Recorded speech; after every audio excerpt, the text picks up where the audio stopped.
Bapak, Ibu, dan saudara-saudariku yang terkasih dalam Tuhan kita Yesus Kristus, salam sejahtera untuk kita semua. Berkat Allah yang Maha Kuasa senantiasa menyertai kita. Hari Minggu tanggal 11 September tahun 2022 adalah hari Minggu biasa ke-24. Marilah kita mendengarkan dan merenungkan bacaan-bacaan kitab suci. Bacaan pertama dari kitab Keluaran pasal 32 ayat 7 sampai 11 dilanjutkan dengan ayat 13 sampai 14. Berfirmanlah Tuhan kepada Musa, "Pergilah, turunlah, sebab bangsamu yang kau pimpin keluar dari tanah Mesir telah rusak lakunya. Segera juga mereka menyimpang dari jalan yang kuperintahkan kepada mereka. Mereka telah membuat anak lembu tuangan, dan kepadanya mereka sujud menyembah dan mempersembahkan korban sambil berkata, 'Hai Israel, inilah Allahmu yang telah menuntun engkau keluar dari tanah Mesir.'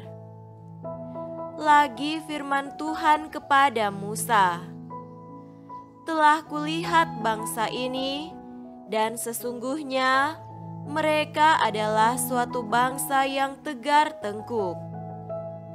Oleh sebab itu, biarkanlah aku supaya murkaku bangkit terhadap mereka, dan aku akan membinasakan mereka, tetapi engkau akan kubuat menjadi bangsa yang besar.'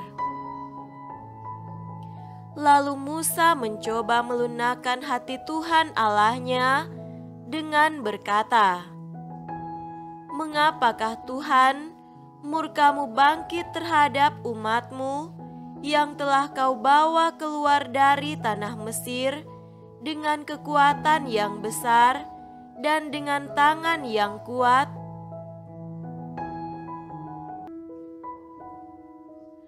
Ingatlah kepada Abraham, Ishak dan Israel, hamba-hambamu itu, sebab kepada mereka engkau telah bersumpah demi dirimu sendiri dengan berfirman kepada mereka, Aku akan membuat keturunanmu sebanyak bintang di langit, dan seluruh negeri yang telah kujanjikan ini akan kuberikan kepada keturunanmu, supaya dimilikinya untuk selama-lamanya.' Dan menyesallah Tuhan karena malapetaka yang dirancangkannya atas umatnya." Demikianlah sabda Tuhan. Syukur kepada Allah.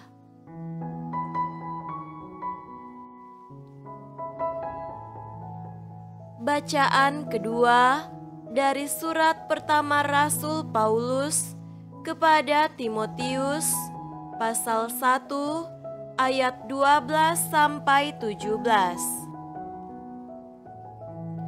Aku bersyukur kepada Dia yang menguatkan aku, yaitu Kristus Yesus Tuhan kita, karena Ia menganggap aku setia dan mempercayakan pelayanan ini kepadaku. Aku yang tadinya seorang penghujat dan seorang penganiaya dan seorang ganas, tetapi aku telah dikasihaninya, karena semuanya itu telah kulakukan tanpa pengetahuan, yaitu di luar iman. Malah kasih karunia Tuhan kita itu telah dikaruniakan dengan limpahnya kepadaku dengan iman dan kasih dalam Kristus Yesus. Perkataan ini benar dan patut diterima sepenuhnya. Kristus Yesus datang ke dunia untuk menyelamatkan orang berdosa, dan di antara mereka akulah yang paling berdosa. Tetapi justru karena itu aku dikasihani, agar dalam diriku ini, sebagai orang yang paling berdosa, Yesus Kristus menunjukkan seluruh kesabarannya.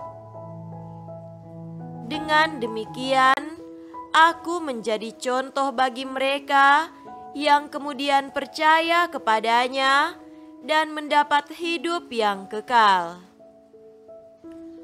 Hormat dan kemuliaan sampai selama-lamanya bagi Raja segala zaman, Allah yang kekal, yang tak nampak, yang esa. Amin. Demikianlah sabda Tuhan. Syukur kepada Allah.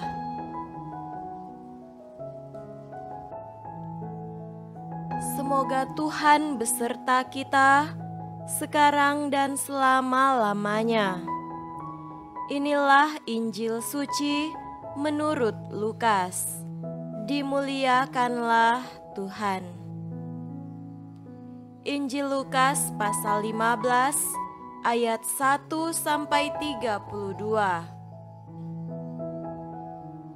Para pemungut cukai dan orang-orang berdosa biasanya datang kepada Yesus untuk mendengarkan Dia.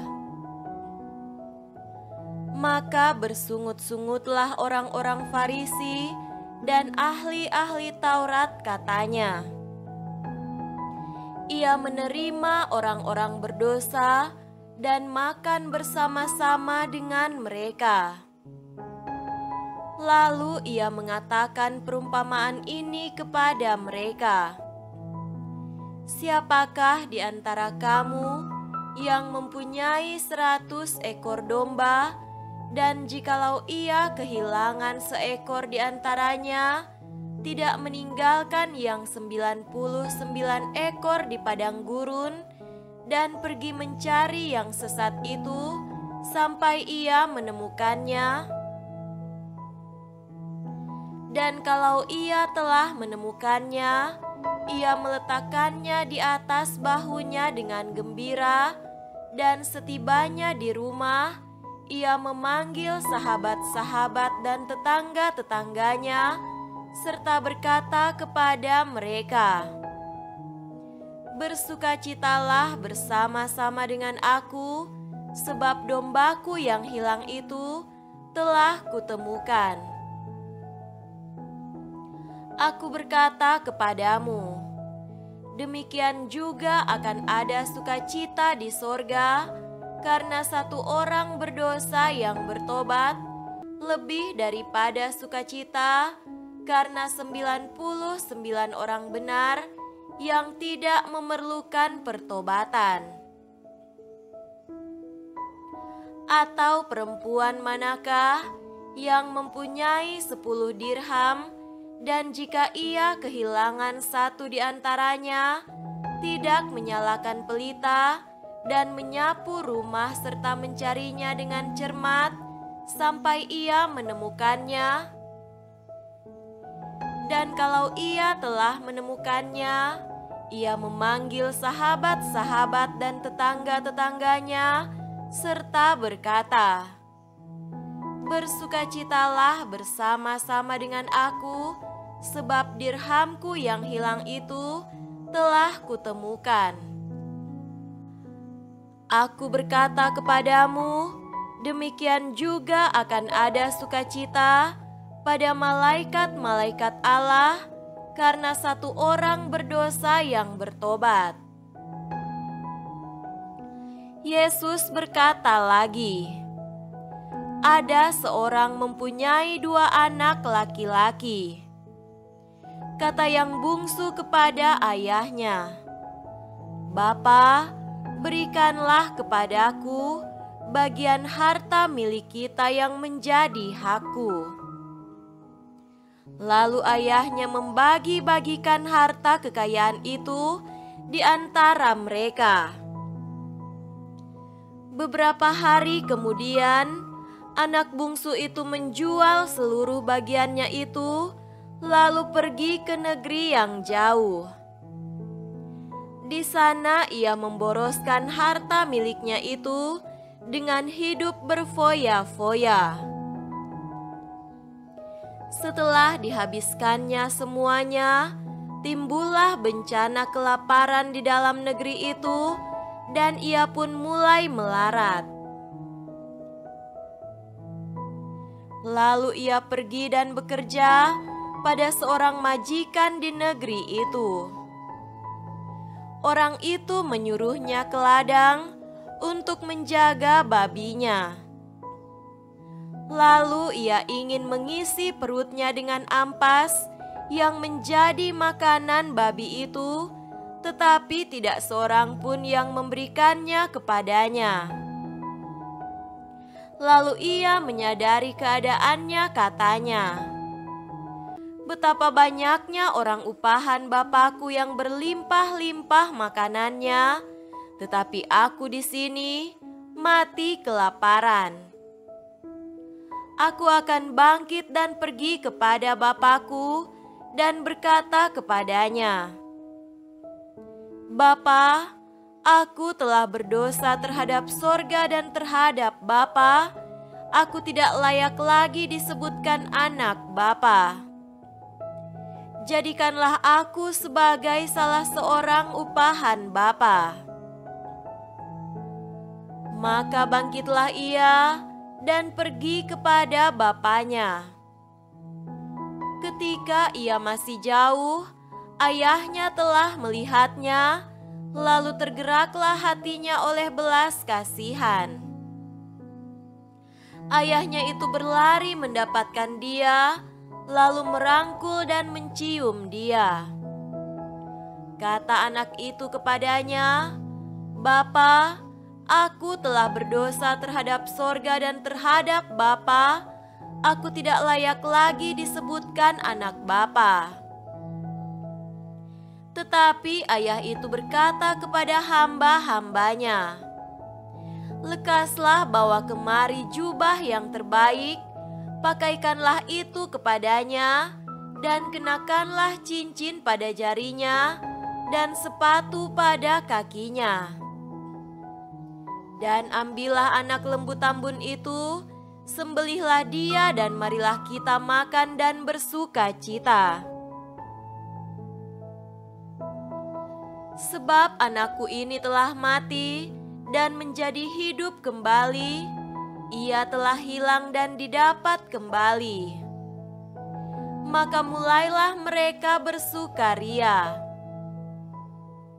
Tetapi anaknya yang sulung berada di ladang, dan ketika ia pulang dan dekat ke rumah, ia mendengar bunyi seruling dan nyanyian tari-tarian. Lalu ia memanggil salah seorang hamba dan bertanya kepadanya, apa arti semuanya itu. Jawab hamba itu, 'Adikmu telah kembali, dan ayahmu telah menyembelih anak lembu tambun, karena ia mendapatnya kembali dengan sehat.' Maka marahlah anak sulung itu, dan ia tidak mau masuk. Lalu ayahnya keluar dan berbicara dengan dia. Tetapi ia menjawab ayahnya, katanya, 'Telah bertahun-tahun aku melayani Bapa, dan belum pernah aku melanggar perintah Bapa, tetapi kepadaku belum pernah Bapa memberikan seekor anak kambing untuk bersukacita dengan sahabat-sahabatku. Tetapi baru saja datang anak Bapa yang telah memboroskan harta kekayaan Bapa bersama-sama dengan pelacur-pelacur, maka Bapa menyembelih anak lembu tambun itu untuk dia.' Kata ayahnya kepadanya, 'Anakku, engkau selalu bersama-sama dengan aku, dan segala kepunyaanku adalah kepunyaanmu. Kita patut bersukacita dan bergembira, karena adikmu telah mati dan menjadi hidup kembali. Ia telah hilang dan didapat kembali. Demikianlah sabda Tuhan. Terpujilah Kristus.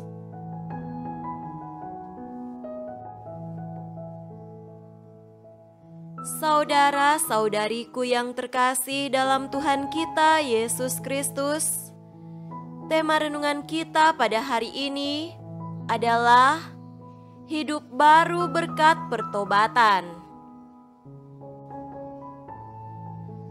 Tidak ada hidup baru dalam Tuhan tanpa suatu komitmen dan tindakan pembaruan diri, berbalik dari jalan yang sesat kepada jalan yang benar. Dengan jelas dikatakan dalam Injil Lukas pasal 15 ayat 1 sampai 32 bahwa pertobatan sangat penting bagi kita di mata Tuhan. Yesus sendiri datang ke dunia bukan untuk orang benar yang tidak perlu bertobat, tetapi untuk orang berdosa yang membutuhkan jalan yang baru menuju Tuhan, yaitu pertobatan. Yesus bersabda, "Aku berkata kepadamu, demikian juga akan ada sukacita di sorga karena satu orang berdosa yang bertobat, lebih daripada sukacita karena 99 orang benar yang tidak memerlukan pertobatan." Kata-kata Yesus ini adalah panggilan dan seruan tegas untuk pertobatan. Orang Israel pada masa dulu di padang gurun, pada bacaan yang pertama hari ini, berdosa terhadap Tuhan dengan membuat anak lembu tuangan, serta sujud dan menyembahnya dengan mempersembahkan korban. Keinginan hati Allah adalah membinasakan mereka yang tidak setia serta membelot, tetapi kebaikan hati Allah ditampakkan di sana lewat permohonan Musa. Allah tidak membenarkan tindakan orang Israel, tetapi menerima kesadaran akan dosa dan keinginan serta tindakan nyata untuk bertobat. Kita semua membutuhkan pertobatan. Pertobatan itu bukanlah momok yang perlu dijauhi, seolah-olah kita berada dalam malapetaka, kemalangan, atau kejatuhan fatal, walaupun bukan tidak mungkin hal itu terjadi. Nyatanya sebagai manusia, kita terbatas dan karenanya kita memiliki banyak kekurangan, cenderung menjauh dari Tuhan, dan sadar atau tidak, tahu dan mau, kerap kita banyak melakukan kesalahan, kelalaian, dan dosa. Siapakah di antara kita yang sangat sempurna dan sedemikian sucinya, sehingga belum pernah berbuat salah atau berbuat dosa? Saudara-saudariku terkasih, Santo Paulus telah menunjukkan kepada kita pertobatannya yang luar biasa ketika dia mengubah haluan hidupnya dari penganiaya gereja menjadi pengkhotbah kabar baik. Pertobatan radikal telah ditunjukkannya kepada kita, dan dia berkata, karena Kristus ia menganggap semua keuntungan sebagai kerugian. Ia menyadari kedosaannya dengan percaya penuh bahwa Kristus telah datang untuk menyelamatkan orang berdosa, termasuk dirinya. Karena ia memantapkan langkahnya untuk mengikuti jalan yang benar. Bisa dibayangkan jika seorang ibu kehilangan anak putri kecilnya di pasar. dia akan melupakan semua hal yang bersamanya dan pergi mencari gadis kecil itu. Karena putri kecilnya sangat berharga, jauh melampaui barang-barang lain yang dibelinya. Atau jika kita kehilangan barang atau dokumen berharga ataupun uang, kita akan merasa gelisah dan langsung sibuk mencarinya. Jika kita merasa demikian, lebih lagi yang dialami Tuhan saat anak-anaknya tersesat. Perumpamaan tentang anak yang hilang menggambarkan perasaan Tuhan dan kekhawatiran Tuhan jika salah satu dombanya tersesat. Dibandingkan dengan kekhawatiran sang gembala, penginjil Lukas ingin menggambarkan seperti apa perasaan Tuhan itu. Seorang gembala akan meninggalkan 99 domba di padang belantara dan berangkat untuk mencari domba yang hilang. Siapakah domba dalam perumpamaan ini? Domba adalah kita semua. Tuhan tidak ingin kita menyimpang darinya atau tersesat. Hidup kita sangat berharga bagi Tuhan, dan Dia seperti Bapa yang menjaga dan melindungi kita. Yesus berkata, demikian juga akan ada sukacita pada malaikat-malaikat Allah karena satu orang berdosa yang bertobat. Semoga demikian. Amin.